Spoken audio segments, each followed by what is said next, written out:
Bon, qu'est-ce que vous faites dans votre vie à l'heure actuelle? Comment vivez-vous votre jeunesse? Quel mode suivez-vous? Quel est votre métier? Vos passions? Vos amours? Bon, là-dessus, vous n'êtes pas obligé de me le dire. Ah oui, je n'ai pas de couvre-chef pour cet épisode. Oui, non, mais c'est une sombre histoire avec un monsieur qui avait des ciseaux, des tondeuses, il y avait même un chalumeau. Enfin bon, bref. Aujourd'hui, pour ceux qui n'auraient pas compris le titre de la vidéo, nous allons nous pencher sur le quotidien de nos amis les Grecs durant l'Antiquité. Oui, parce que ce qu'ils font maintenant, bon, on va pas se mentir, on s'en fout un petit peu. Désolé d'ailleurs à tous les Grecs qui regarderont cette vidéo, hein, c'est pas contre vous, hein, c'est juste que là on s'intéresse à vos ancêtres, donc désolé. Mais alors, quel était le quotidien d'un et d'une grecque durant l'Antiquité? Oui, parce qu'ils faisaient pas du tout les mêmes choses, hein. C'est-à-dire qu'en termes d'égalité, on était vraiment en termes, voilà les hommes, voilà, ça sort du cadre carrément, voilà, même moi je ne le vois plus, et les femmes ça reste un petit peu là,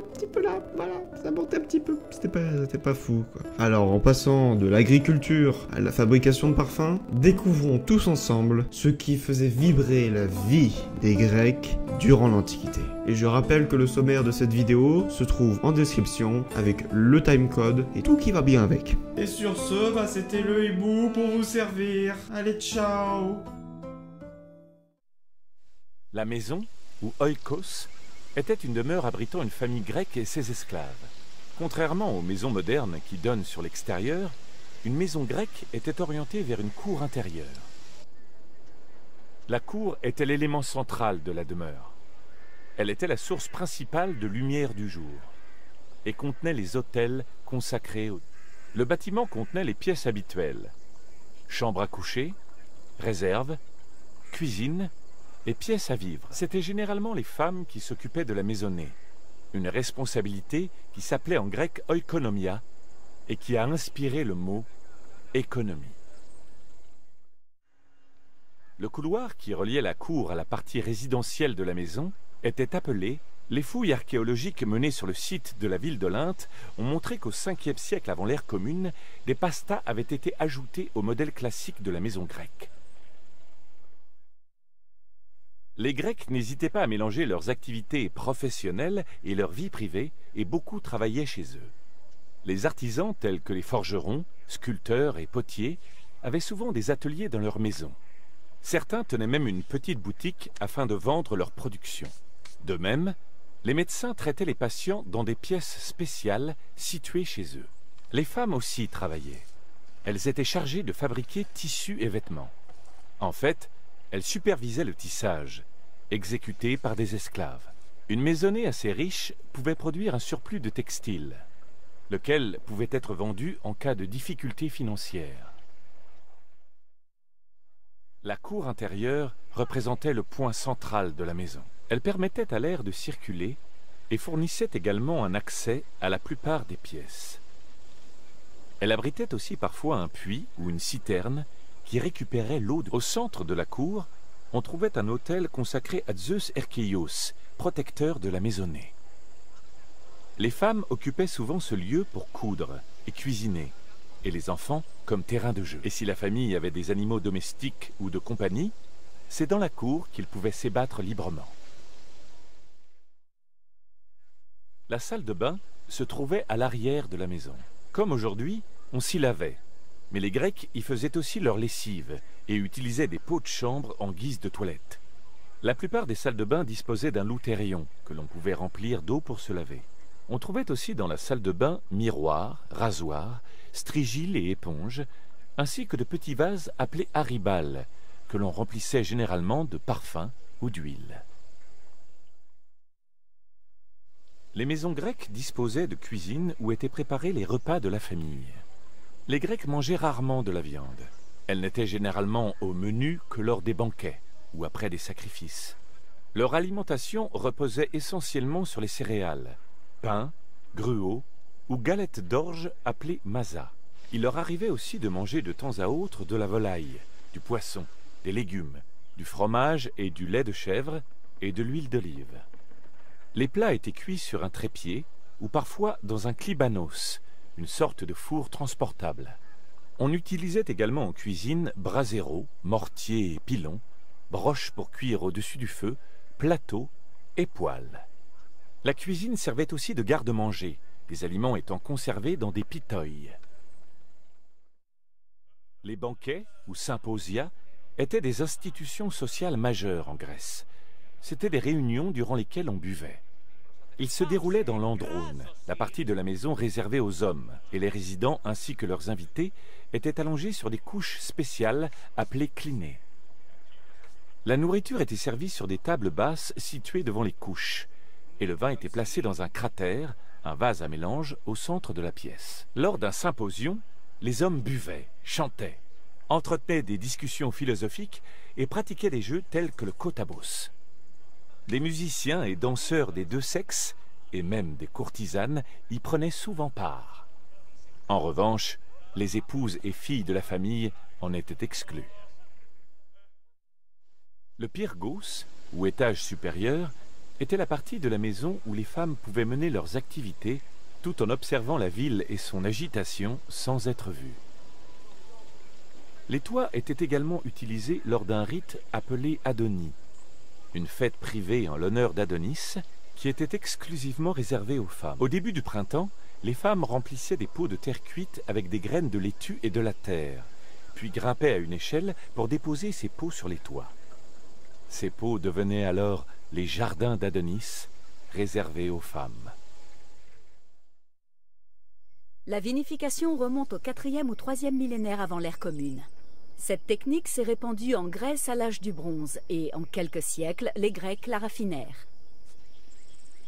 La première étape était constituée par les vendanges, c'est-à-dire la récolte des raisins dans les vignes par des... Selon Homère, les vendanges s'effectuaient souvent en musique pour offrir une ambiance plus festive. Il existait essentiellement 3 types de vins dans la Grèce antique: austéros, glucason et autokratos. Le vin pouvait être aromatisé à l'aide d'épices, d'herbes, de résines et même de parfums. Il était aussi beaucoup plus fort que le vin moderne, avec une teneur moyenne en alcool de 16%. On le coupait d'eau afin de le rendre plus agréable à boire.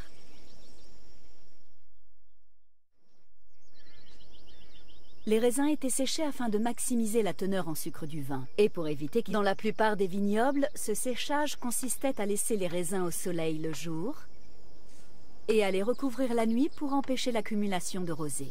Selon le poème d'Hésiode, Les Travaux et les Jours, la durée idéale de séchage des raisins était de 10 jours et 10 nuits.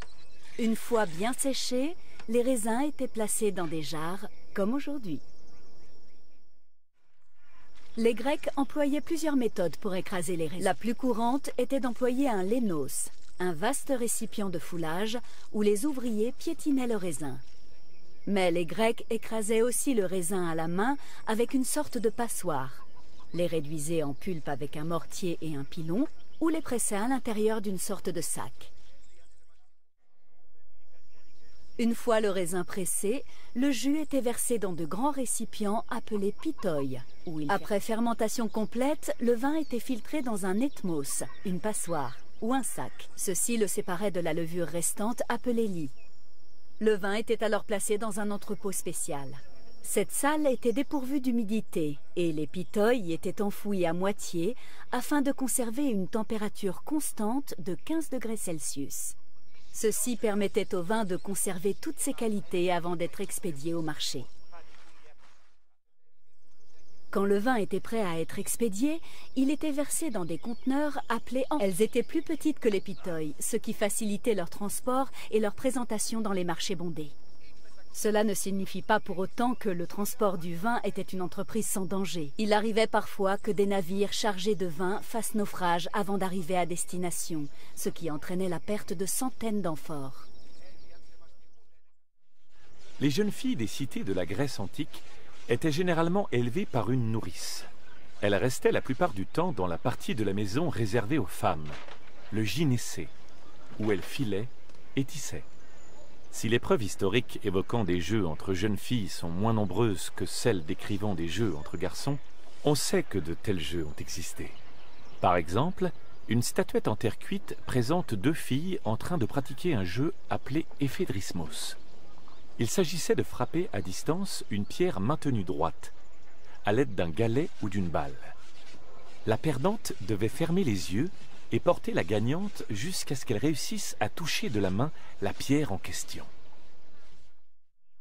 Pour une jeune grecque, le mariage représentait l'aboutissement de son intégration à la société. L'espérance de vie moyenne des femmes était d'environ 40 ans. Par conséquent, la plupart des filles se mariaient jeunes, à l'âge de 14 ou 15 ans. Et bien sûr, on ne leur demandait pas leur consentement. Elles passaient naturellement, tout simplement de la tutelle de leur père à celle de leur époux. Les femmes mariées n'étaient pas des citoyennes à part entière et ne bénéficiaient pas des droits offerts par la citoyenneté. En revanche, elles recevaient une dot dont elles étaient les seules à pouvoir disposer. Mais si le mariage était un échec, la dot était rendue au père de la mariée. Une fois le mariage consommé, la jeune fille accédait au statut de jeune épouse. Elle conservait ce statut jusqu'à la naissance de son premier enfant, qui faisait officiellement d'elle une femme. Les femmes des cités de la Grèce antique n'avaient quasiment aucun droit politique. Et les hommes, tout-puissants, les dirigeaient à toutes les étapes de leur vie. Les tâches les plus importantes des femmes des villes étaient d'enfanter, de préférence des garçons, et de veiller à bien tenir leur maisonnée. La plupart du temps, les sorties des femmes hors de la maison se limitaient à des visites à des voisines, conformément aux coutumes. Les rares exceptions à ces règles strictes étaient les mariages, les obsèques et les fêtes religieuses, plaçant des femmes au premier plan. Le tissage était la principale occupation de la plupart des femmes grecques. C'était à elles de fabriquer des vêtements pour tous les membres de la famille, mais aussi de tisser d'autres étoffes pour la maison. Une tisseuse de talent était considérée comme un bon parti, puis une bonne épouse. Par exemple, Homère décrit Pénélope, l'épouse dévouée d'Ulysse, comme passant le plus clair de son temps à son métier à tisser. De même, sur de nombreux vases grecs, la représentation de femmes en train de tisser était associée à l'image d'une femme tenant un voile, qui était le symbole de l'épouse. Les femmes de la Grèce antique préparaient les repas dans la cuisine, mais dans la mesure où le matériel était de petite taille et transportable, il leur arrivait aussi de cuisiner dans la cour centrale. Les femmes y pratiquaient aussi d'autres activités domestiques. Les visiteurs masculins et les passants n'assistaient que rarement à ces activités, car l'architecture des habitations grecques classiques respectait la norme sociale selon laquelle on ne devait pas voir les femmes au travail. L'historien Strabon a déclaré que le temple d'Aphrodite était l'un des monuments les plus célèbres de Corinthe. Il le devait surtout aux femmes qui y officiaient. Ces hétaïres, ainsi qu'on les appelait, étaient offertes à la déesse par des hommes et des femmes. Sans grande surprise, le temple d'Aphrodite contribuait largement à la richesse de Corinthe. Les hétaïres étaient la principale attraction du temple, et nombreux étaient ceux qui venaient à Corinthe chercher leur compagnie, pour laquelle ils dépensaient sans compter. Les méthodes de préparation de parfums ont été inventées et perfectionnées en Mésopotamie et en Égypte au début du 4e millénaire avant l'ère commune. À l'époque mycénienne, le parfum occupait une place importante dans l'économie grecque. Essentiellement réservé aux rois, aux prêtres et aux aristocrates, le parfum se répandit dans la société durant les époques classiques et hellénistiques. Les Grecs n'employaient pas les parfums qu'à titre cosmétique. Ils avaient aussi des usages sacrés. Par exemple, les fidèles d'une divinité appliquaient parfois du parfum sur sa statue, et on en utilisait lors des mariages et des funérailles. On parfumait parfois les aliments et le vin afin d'améliorer la présentation d'un repas. L'art de la parfumerie relevait de la médecine et de la pharmacologie, et les médecins consacraient des ouvrages entiers aux meilleures recettes de parfum. Un parfum est constitué de deux composants principaux, une substance grasse, appelée excipient, par exemple une huile végétale ou une graisse animale, et une substance odorante, comme des fleurs ou des plantes. Dans la Grèce antique, l'excipient le plus courant était l'huile d'olive. Cependant, à en croire Théophraste, les huiles les plus précieuses étaient celles provenant des noix des déserts de Syrie et d'Égypte. Les ingrédients odorants pouvaient avoir des origines très variées. Des fleurs comme les roses et les lys, des herbes comme l'origan, des épices comme le safran, des résines comme l'ambre ou encore des feuilles. Certaines fragrances étaient également importées, par exemple la cannelle d'Inde et l'encens de Syrie. Ces senteurs exotiques étaient considérées comme très sophistiquées. Le mélange de la senteur à l'excipient gras était appelé l'enfleurage. Deux méthodes existent. Si la fleur sélectionnée était fragile, la technique d'extraction préférée était l'enfleurage à froid, nécessitant une étoffe imbibée d'huile. On commençait par frotter l'étoffe contre les pétales afin de saturer l'huile de la senteur. Puis, l'étoffe était pressée afin de récupérer l'huile parfumée. L'enfleurage à chaud supposait de chauffer l'excipient avant d'y mélanger la substance odorante. Pour le procédé d'enfleurage à chaud, ou digestion, on faisait chauffer. Une fois les ingrédients odorants plongés dans l'huile chauffée, le mélange était filtré avant d'être pressé et décanté. Lorsque le mélange était prêt, on y ajoutait épices, colorants et fixateurs, ainsi que des conservateurs qui évitaient au parfum de se dégrader. Enfin, le liquide était placé dans des flacons hermétiquement fermés avant d'être envoyé au marché. Le parfum était généralement placé dans des récipients en céramique ou en verre, mais les plus luxueux avaient droit à des flacons ornés et peints. Les lécites et les alabastres étaient d'élégants récipients destinés aux femmes, alors que les athlètes employaient des aribales. Les artisans qui réalisaient ces flacons les marquaient souvent, afin d'éviter les fraudes et les vols. Les échoppes de parfums se trouvaient souvent au centre des villes, ce qui témoignait de leur importance. Si on y vendait bien sûr des parfums, elles servaient aussi parfois de lieu de rencontre. Par exemple, les boutiques de parfums proches de l'agora d'Athènes étaient fréquentées tous les matins par la jeunesse de la cité.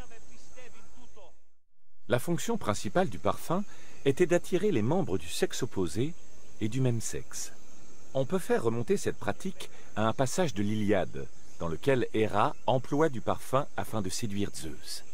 Dans le même ordre d'idées, les hymnes à des déesses comme Déméter et Aphrodite mentionnaient toujours leur odeur plaisante, ce qui ajoutait du poids à l'idée selon laquelle séduction et parfum allaient de pair.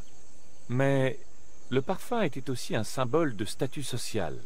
Les athlètes s'enduisaient d'huile parfumée à l'entraînement et lors des banquets, et les citoyens étaient évalués selon le caractère luisant et odorant de leur corps. Le blé était un des aliments de base de la Grèce, à tel point qu'Homère appelait ses compatriotes les mortels mangeurs de pain. La culture du blé était une tâche méticuleuse. Les étés étant très secs, il était impossible d'irriguer, et les paysans devaient compter sur la pluie pour arroser leurs champs. Ceux-ci ne laissaient que des périodes assez brèves pour semer et moissonner. Dans une ferme de cette taille, seule une moitié du champ était plantée chaque année, l'autre moitié restant en jachère pour éviter d'épuiser le sol.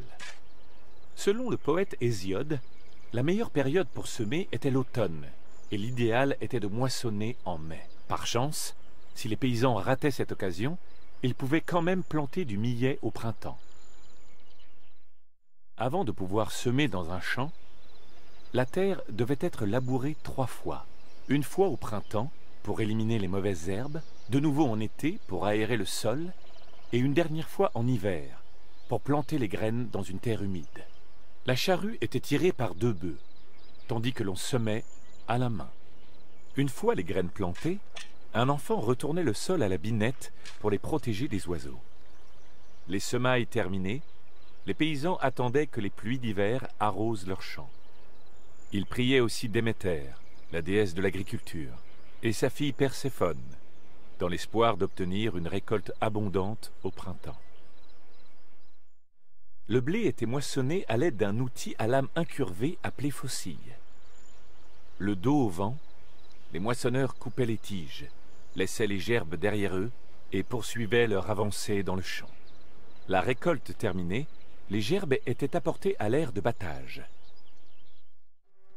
En Grèce, l'élevage représentait une part importante des activités agricoles. Les paysans élevaient généralement bovins, ânes, moutons, chèvres, cochons, oies et poules, mais aussi des chiens. La plupart de ces animaux étaient dans des pâtures, mais certains mangeaient du grain, des fruits abîmés, et des résidus de la production d'huile d'olive et de vin. Le bétail avait plusieurs fonctions. Son fumier engraissait les champs et en broutant, les animaux ôtaient les mauvaises herbes. Arcadia était une région montagneuse considérée comme le foyer du dieu Pan. Alors les paysans favorisaient moutons et chèvres plutôt que les bovidés. La plupart des outils agricoles étaient des instruments simples faits de bois, parfois renforcés d'un peu de fer. Le plus complexe était la charrue, composée d'un âge et de son soc, d'une barre d'attelage et d'un joug. Une binette double était utilisée pour retourner le sol, et les paysans avaient d'autres outils pour creuser et sarcler. Une fois les gerbes moissonnées, les paysans les apportaient à l'aire de battage pour en extraire le blé. Des bœufs ou des ânes étaient attachés à un poteau central et on les faisait tourner autour de lui pendant que des ouvriers jetaient des épis sous leurs sabots. Le piétinement des animaux extrayait les grains de leur enveloppe. Ensuite, les grains étaient rassemblés pour l'étape du vannage. Le vannage séparait les grains de blé plus lourds de la balle. On commençait par remuer le blé à l'aide d'une sorte de pelle en bois. Dans l'air, le vent emportait la balle plus légère et seul le blé retombait sur place. Pour ôter les dernières traces de balle, le grain était remué dans un panier de bois appelé liquenon, qui filtrait le tout jusqu'à ce qu'il ne subsiste que des grains de blé.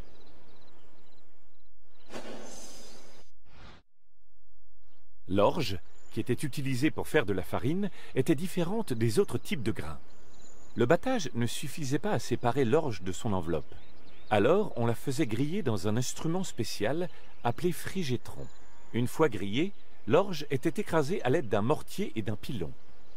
Ensuite, elle était moulue en farine à l'aide d'une meule à main ou à trémie. C'était un travail fastidieux. Et on tâchait de chasser l'ennui en chantant.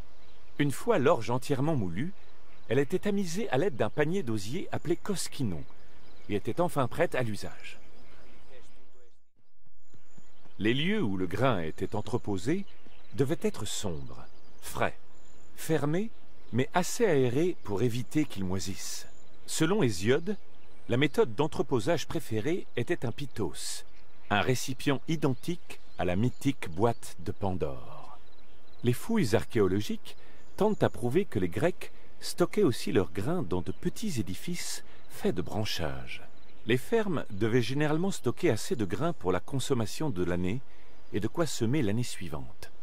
Le surplus était conservé en prévision d'une année difficile ou vendu au marché. Dans la Grèce antique, les étoffes et vêtements étaient colorés à l'aide de teintures naturelles provenant de coquillages, d'insectes et de plantes. Dans tout le monde grec, des artisans de talent extrayaient ces teintures et les associaient à diverses autres substances pour générer toute une palette de couleurs. La teinture était un procédé extrêmement malodorant, et les auteurs de l'époque ont souvent mentionné avec force détail cette puanteur dans leurs œuvres. Murex est le nom générique de 3 espèces de mollusques présents en mer Méditerranée. La substance qu'ils sécrètent était utilisée par les artisans pour créer les teintures les plus chères de l'Antiquité, dont la plus célèbre était la pourpre de Tyr. Les techniques de pêche variaient selon l'espèce de mollusque. En eau peu profonde, les pêcheurs plongeaient pour attraper les mollusques, mais si ces animaux se trouvaient plus bas, ils employaient des pièges. Les murex étant carnivores, on employait souvent de la chair animale comme appât. Il était impératif de les capturer vivants, car ils ne sécrétaient le précieux liquide pourpre requis par les teintures qu'au moment de leur mort. Le liquide pourpre qui composait la plupart des teintures provenait d'une glande du murex. Pour la récupérer, on ouvrait la coquille du mollusque à l'aide d'un couteau, ou s'il était de petite taille, on l'écrasait avec une pierre. Chaque animal ne produisait qu'une petite quantité de liquide, et il en fallait des milliers pour obtenir 1 gramme de cette substance. C'est pourquoi les mollusques capturés étaient généralement conservés dans des paniers immergés dans de l'eau de mer, jusqu'à ce qu'on en ait un nombre suffisant pour produire une quantité raisonnable de teinture. Les glandes de mollusques étaient mélangées à du sel, et on les laissait se décomposer pendant 3 jours. Ensuite, cette espèce de pâte était placée dans un récipient où on la faisait bouillir pour la ramener à 1/16e de son volume initial. Les teinturiers remuaient ce mélange et le débarrassaient de ses impuretés. C'est ce procédé qui dégageait l'odeur nauséabonde si décriée par les auteurs antiques. Les artisans évaluaient la couleur du liquide pourpre en y trempant de la laine brute. On pouvait modifier la teinte en jouant sur la température du liquide et en faisant varier la durée de trempage, une durée plus élevée procurant des couleurs plus marquées. La laine était teinte une première fois avant d'être filée, puis à nouveau avant tissage, afin de s'assurer qu'elle conserverait sa couleur. S'il était facile de teindre de la laine à la pourpre de murex, cette substance n'adhérait pas aussi bien au lin, par exemple.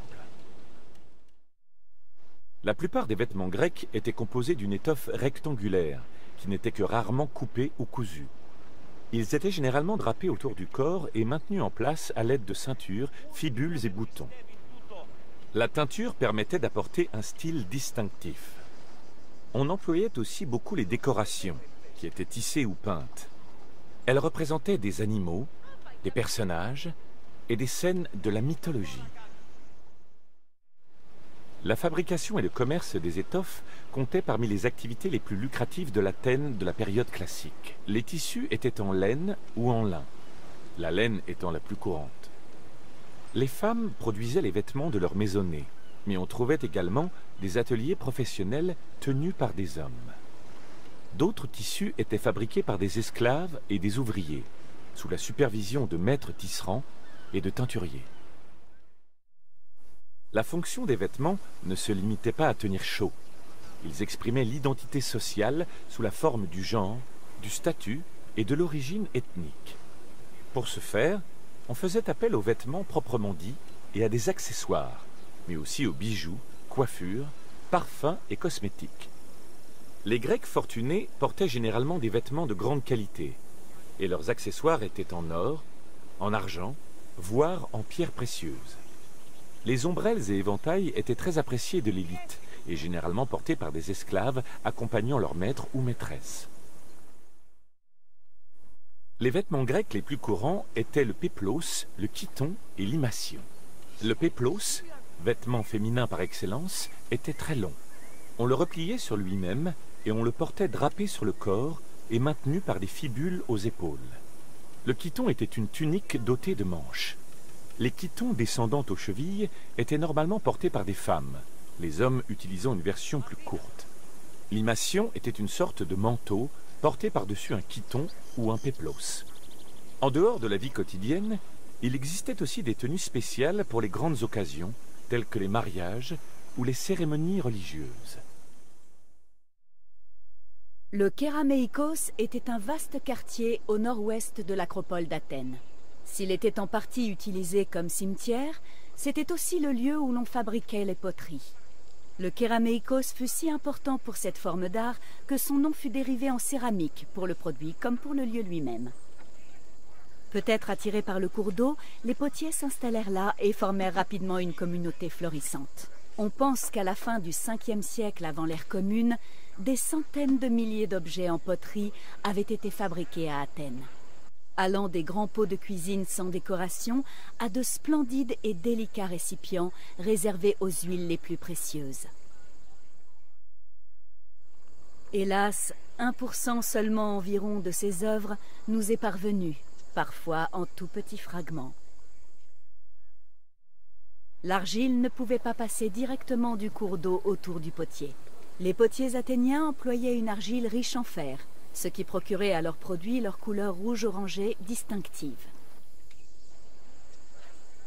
Mais cette argile de grande qualité devait être maniée avec soin pour éviter des catastrophes. L'argile séjournait d'abord dans des bacs de décantation où elle était mélangée à l'eau afin d'ôter les débris organiques tels que les feuilles. Une fois purifiée, elle était malaxée à la main afin d'en ôter les bulles d'air et aboutir à la texture nécessaire à une finition sans défaut. L'un des objectifs de ces étapes initiales était de retirer toutes les impuretés susceptibles de détruire un modèle délicat ou, pire, de rendre inutilisable un récipient. Une fois l'argile bien nettoyée, le potier lui donnait la forme d'un vase à l'aide d'un tour ou d'un moule. Le choix dépendait bien sûr de la forme souhaitée, mais la décoration entrait également en ligne de compte. Un potier ne travaillait pas seul. Un atelier pouvait compter de nombreux ouvriers travaillant sur différents stades de la production. Pour décorer leur création, les potiers collaboraient avec de nombreux peintres. Certains d'entre eux devenaient eux-mêmes potiers. Un même vase pouvait ainsi passer par les mains d'artistes très différents, chacun se concentrant sur un des aspects du modèle. Une fois modelées et décorées, les poteries étaient placées dans un four pour le long et délicat procédé de cuisson. Il comptait 3 étapes: oxydation, réduction et réoxydation. La principale fonction de la cuisson était de gérer avec soin l'exposition de l'argile à l'oxygène. Les réactions chimiques générées par la cuisson fournissaient aux poteries leur couleur rouge-orangé spécifique. Ceci conférait aussi aux décorations des poteries une apparence noire et brillante. La partie la plus difficile de la cuisson était la gestion des feux proprement dit. Il fallait beaucoup de compétences et une longue expérience pour évaluer avec justesse la chaleur requise. Et la moindre erreur pouvait réduire à néant des heures de travail. Les vases pouvaient recevoir des décorations très variées. Avant -530, les vases athéniens étaient décorés selon la technique dite de la figure noire, où les motifs étaient peints sous la forme de silhouettes noires. À la fin du VIe siècle avant l'ère commune, les peintres inventèrent une nouvelle technique dite de la figure rouge, une inversion du procédé de peinture qui produisait des personnages et motifs en rouge sur fond noir. Ceci permit aux artistes de mieux détailler la musculature et la chevelure de leurs personnages. Les dessins étaient tracés à la surface de la poterie à l'aide d'un outil mince et effilé. De minces lignes de relief, faisant ressortir des éléments subtils comme les traits du visage, étaient ajoutées à l'aide de pinceaux très fins. Les vases plus élaborés étaient parfois dorés, mais ces décorations sont si délicates qu'elles étaient probablement ajoutées après la cuisson. La Grèce antique ne comptait que très peu de mines d'argent, ce qui en augmentait l'importance. Athènes commença à exploiter les mines du Laurion à la fin du VIe siècle avant l'ère commune et utilisa leur argent-métal pour battre sa monnaie. La production augmenta considérablement vers -485, date à laquelle fut découverte une veine particulièrement riche. L'abondance d'argent de ces mines fit d'Athènes une des plus riches cités de Grèce. Elles fournirent également les moyens nécessaires à la construction d'une flotte assez vaste pour vaincre les Perses à la bataille de Salamine. Pour résumer, les mines du Laurion jouèrent un rôle crucial dans l'émergence d'Athènes en tant que superpuissance grecque. L'exploitation des mines exigeait une force de travail considérable. Pour y parvenir en minimisant les coûts, la cité d'Athènes vendait des concessions à des citoyens qui faisaient faire le travail par des esclaves et des journaliers miséreux.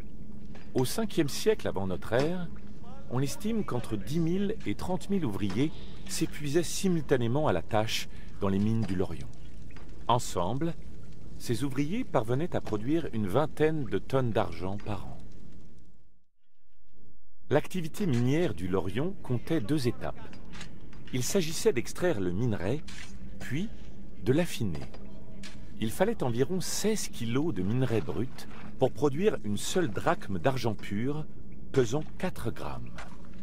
Des objets retrouvés dans les mines nous éclairent sur les différentes étapes du processus d'extraction. Des galeries étaient creusées afin de suivre les veines de minerai. Elles étaient exiguës et n'offraient guère de place aux ouvriers. Elles étaient aussi taillées à la main, et on estime qu'il fallait plusieurs jours pour progresser de quelques centimètres.